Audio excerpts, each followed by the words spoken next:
Olá, tudo bem? Meu nome é Vladimir e eu estou aqui representando a Casa Ecológica.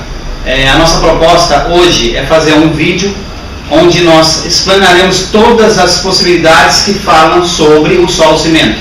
Tá? No decorrer do tempo eu vou fazendo vários outros vídeos e várias outras explanações mesmo do que é o sistema como um todo. Tá? Eu estou aqui com o meu mentor aí, né, Francisco Aguilar, do Grupo Aguilar, e ele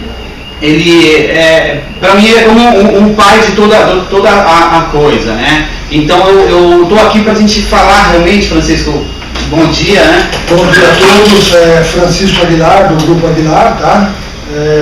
A parte de solo cimento é uma técnica que a gente já tem dominando há 43 anos.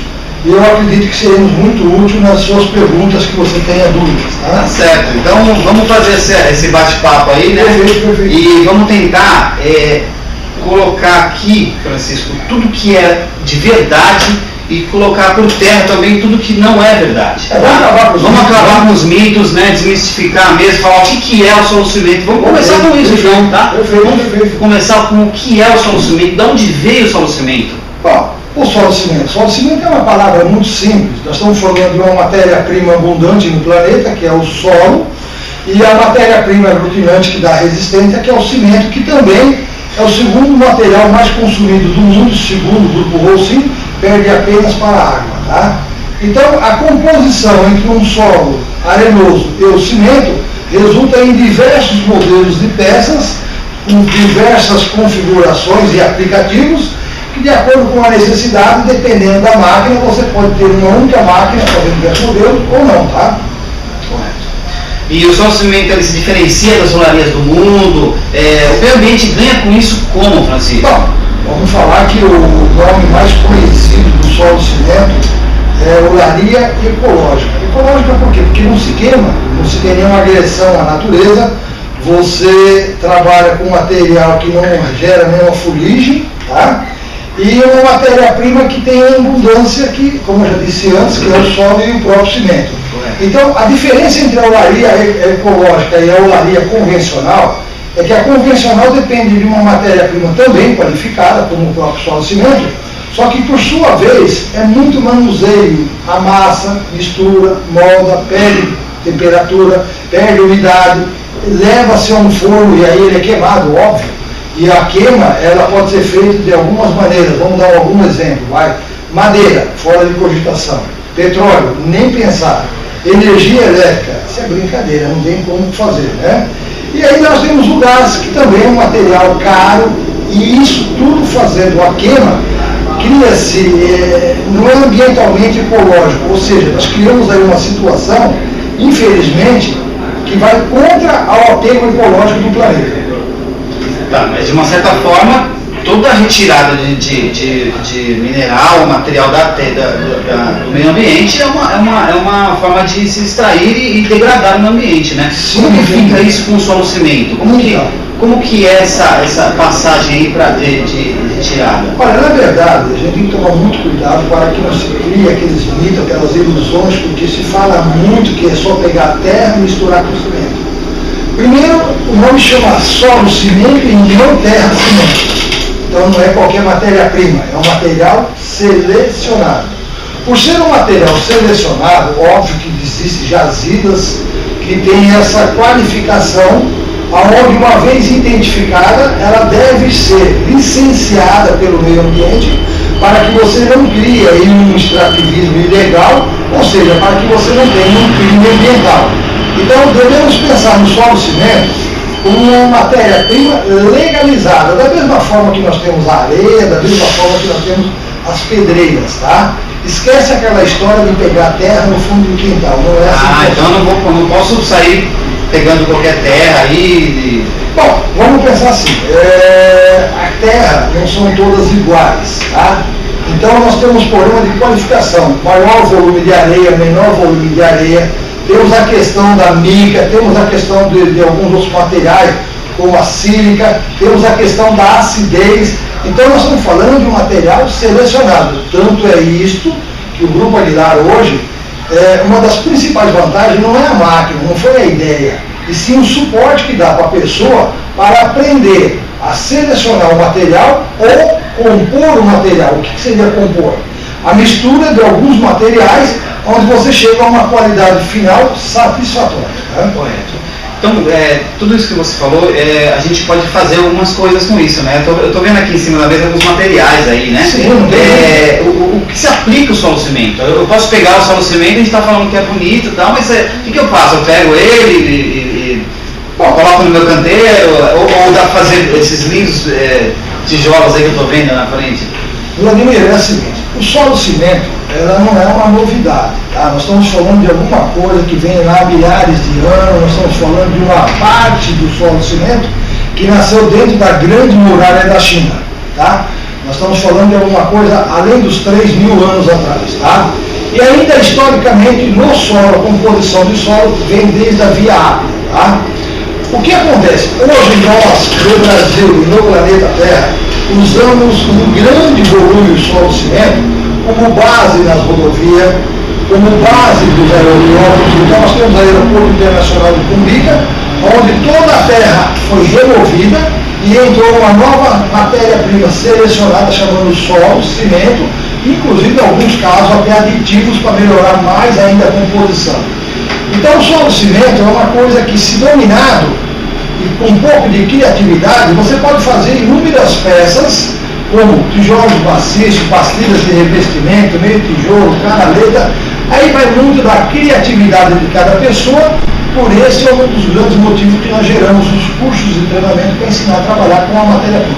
Tá? Correto. Tá, e então me fala um pouco das vantagens, né, do sistema aí que proporciona, né, fabricar isso, para vantagens, muitas vantagens. Então vamos falar em vantagem, vamos numerar a coisa mais ou menos assim. Já na década de 70, quando eu iniciei na fabricação das primeiras máquinas de tijolo solo cimento, falava-se muito no tijolo convencional, tijolo maciço, do tijolo tradicional de olaria. E esse tijolo, apesar de, entre aspas, ficar mais caro que um convencional já na época, ele barateava demais o custo final da obra pela precisão da peça. Nós estamos falando de uma peça extremamente precisa. Consequentemente, a mão de obra do cidadão que vai edificar a obra, que eles chamam de pedreiro, seria em tempo recorde muito, mas muito menor mesmo. E na hora de você criar o reboco, o embolso, é uma ligeira película de amaciamento. Porque se a peça é regular, não há necessidade de colocar uma camada espessa, como a gente vê tradicionalmente ainda hoje nas obras. Até os próprios tijolos convencionais. Desperdício, né? O desperdício. Olha, desperdício na obra é assim, uma obra convencional de uma casa, vamos falar aí de 60 metros quadrados, gera-se em torno de mais ou menos 2 a 3 caçambas de entulho. E no nosso método, sequer gera 1/5 de uma caçamba de entulho, ou seja, desperdício quase que zero, tá? Isso reverte em um custo reduzido final da obra. Então, a grande preocupação e o grande ênfase do sistema solo cimento está em produzir peças com extrema precisão. Correto. E uma pergunta, eu acho que todo mundo tem, né? Precisa de mão de obra qualificada para fazer isso? Ou como que eu contrato um cara para fazer, por exemplo? Vai, para poder fabricar. Falar que não existe mão de obra qualificada seria falar uma coisa que não é real. Todo mundo tem que ser qualificado para qualquer serviço. Tá? No caso do solo cimento em especial, o pedreiro tradicional está acostumado a colocar entre uma peça e a outra um grande volume de massa.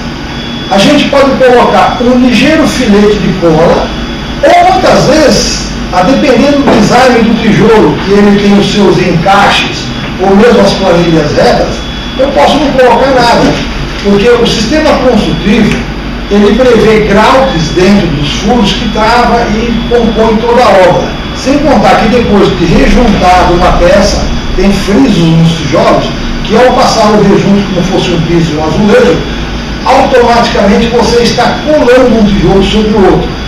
E a palavra colar é interessante o seguinte: se você perguntar hoje para um pedreiro tradicional o que é que ele coloca massa sobre o tijolo, ele costuma falar que é para colar o tijolo, o que não é uma verdade. Prova disso que, se você voltar aí a alguns séculos, vamos falar até no mesmo descobrimento do Brasil, os tijolos eram assentados com barro, e barro não cola nada. A função da massa entre uma peça e outra está simplesmente para apoiar, calçar a peça para que ela não entre em gangorra, em balanço, porque se ela entrar em gangorra, com a pressão ela vai trincar. Se o tijolo é preciso, não existe a palavra gangorra, movimentação. Por esse motivo que você chega até se quer desprezar a própria cola, e a função da cola também não é colar o tijolo, e sim estabilizar enquanto você está construindo, para que ela não se desposicione uma peça em referência a outra. Seria só isso. Ok, eu quero só voltar um pouquinho, Francisco, só para deixar um pouco mais claro.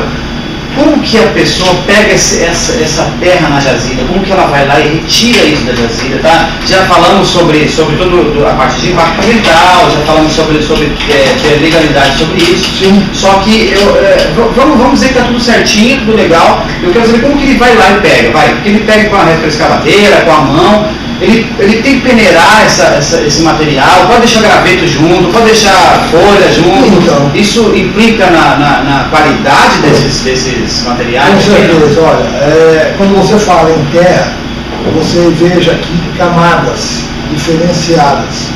Quando se fala em camadas, você tem que pensar o seguinte: nós estamos falando de um material que está há alguns milhões de anos ali em decomposição, tá?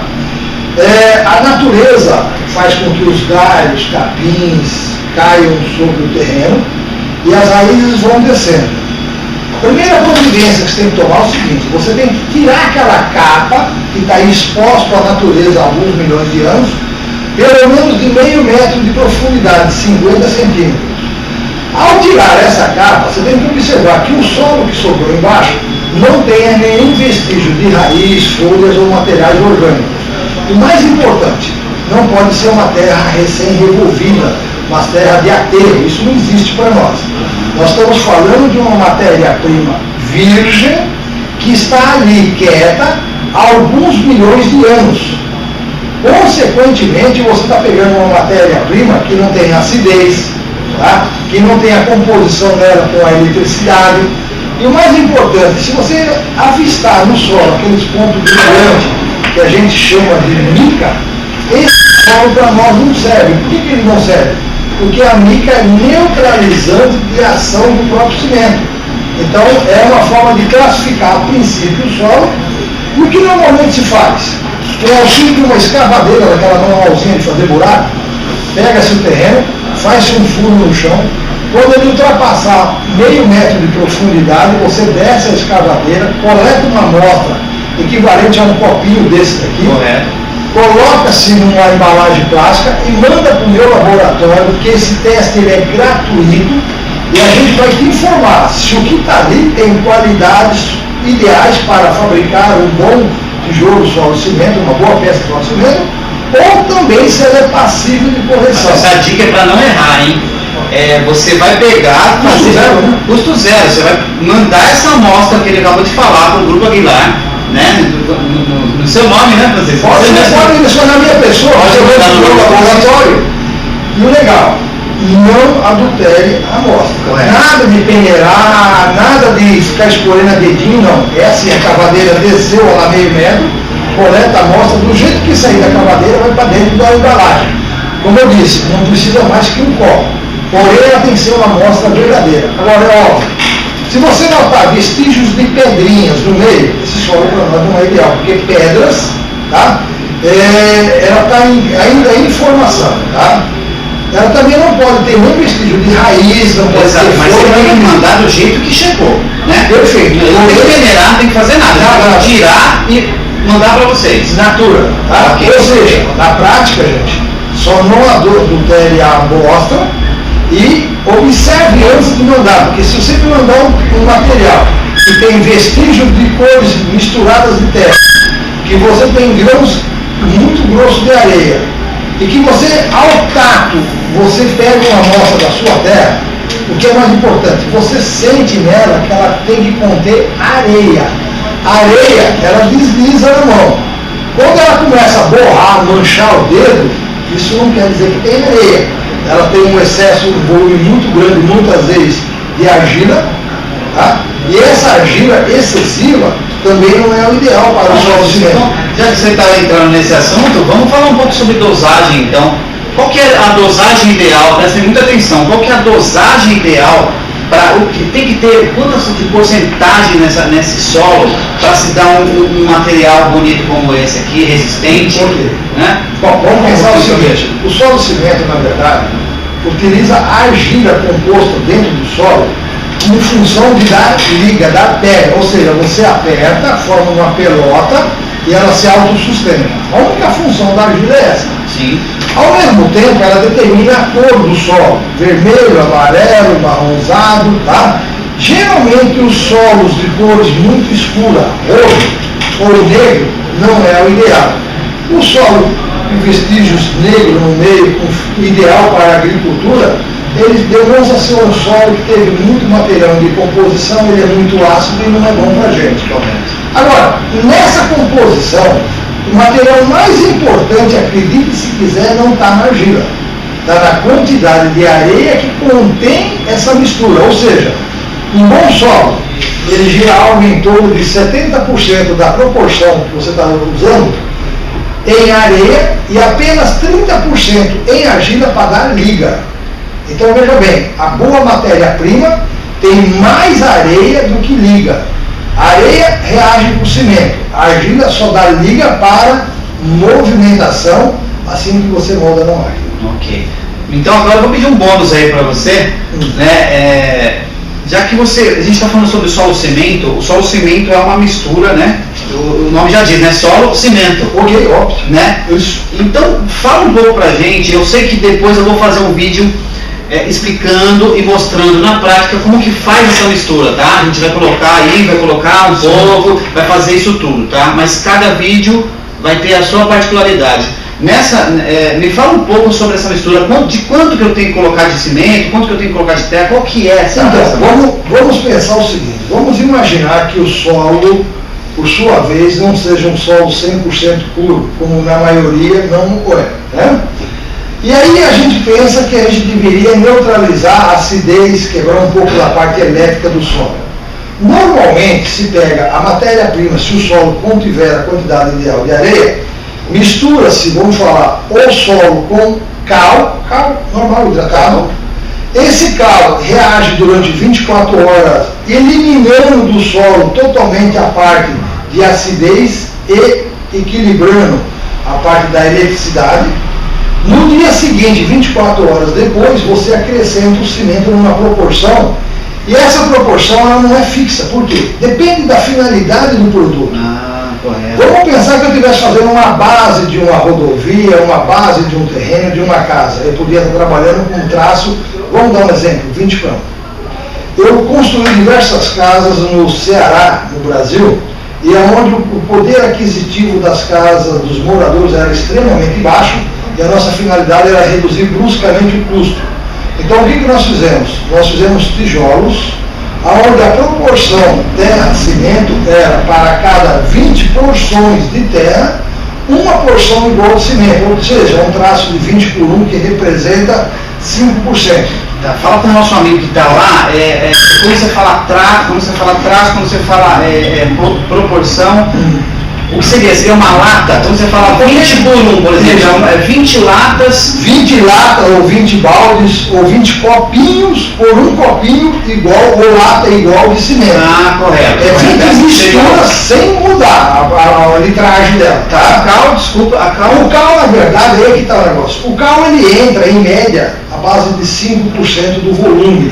Em alguns casos, bruscamente, chega a 10%, se o solo for muito ácido. Isso é correção. Correção. A função do cal, na verdade, é fazer a correção inicial para que quando o cimento for reagir, ele reaja perfeitamente com a areia e com a argila, dando maior resistência final. Correto. Mas veja uma coisa, quando você está falando numa proporção de 20 baldes de terra para um balde de cimento, que é 5%, nós estamos falando de um tijolo que tem previsto que a parede será embolsada, vai ser rebocada, vai ser revestida. Não estamos falando em nada de tijolo à vista. Hoje, na prática, todo mundo prefere trabalhar com uma proporção média, que seria 7 a no máximo 8 baldes de solo arenoso para 1 balde de cimento, para que você tenha uma resistência muito superior ao que as normas brasileiras prevêem e, consequentemente, você tem a garantia que daqui a 1 século, 2 séculos, 3 séculos, os tijolos estão intactos. O que, lamentavelmente, hoje você vê algumas paredes feitas com tijolos convencionais, além de trincar por fragilidade, por ser fraco, que o trincar também são outros motivos, não só a resistência, mas ele chega a dissolver quando ele recebe a chuva, porque ele não teve o material agregante, como é o nosso caso. O cimento é um material que, posto na proporção correta, quanto mais umidade receber, mais forte fica, ao inverso do método convencional, que, se não bem queimado, ele acaba se dissolvendo e tem assim um desgaste feito pela própria natureza, que são os próprios intempéries, que são a chuva, tá? E isso aí faz com que a gente dê ao nosso consumidor desse produto revolucionário, que é o solo cimento, a segurança de que ele vai ter uma casa eterna. Uma peça que, ao invés de enfraquecer com o tempo, ao contrário, ganha resistência, ao inverso do tradicional. E hoje a gente sabe que boa parte dos tijolos tradicionais, visto que a norma prevê que eles têm que aumentar a resistência, são obrigados a aumentar a espessura das paredes, tempo de queima, e isso criou uma inviabilidade total da cerâmica, o que está, infelizmente, acabando com toda a cerâmica do mundo, e não só do Brasil. Realmente, essa... vamos pensar assim, não tem como mais voltar atrás, né? Não é uma situação que não tem mais retorno para ela, porque os métodos que você poderia dar continuidade ao processo cerâmico seria se tivéssemos lá um método alternativo, e o método alternativo é esse que está aqui, é o solo cimento. Uma curiosidade, quantas árvores deve para fazer um milheiro? Você tem essa informação? Então, aí é que está o negócio. Se você for voltar ao que é o original no passado, vamos falar aí há pelo menos 50 anos de obra escrava, né? Que existe nisso tudo. Aí está fora de fora os problemas todos que existem. Mas olha que legal, há 50 anos atrás, o tijolo, depois de amassado, moldado, secado, ele entrava numa caieira, num forno, e lá ele permanecia queimando durante 3 dias e 3 noites. Tá? Por milheiro de tijolo, se condenava pelo menos de 10 a 20 árvores de grande porte. Imagina alguma coisa beirando aí seus 300 milímetros, tamanho de uma bola de futebol. Hoje, a gente já não gasta mais essa quantidade de árvores. Por que não gasta? Porque, infelizmente, pelo custo da madeira, que é a madeira hoje é usada mais para materiais nobres, as pessoas estão queimando apenas um dia e muitas vezes nem chega a um dia.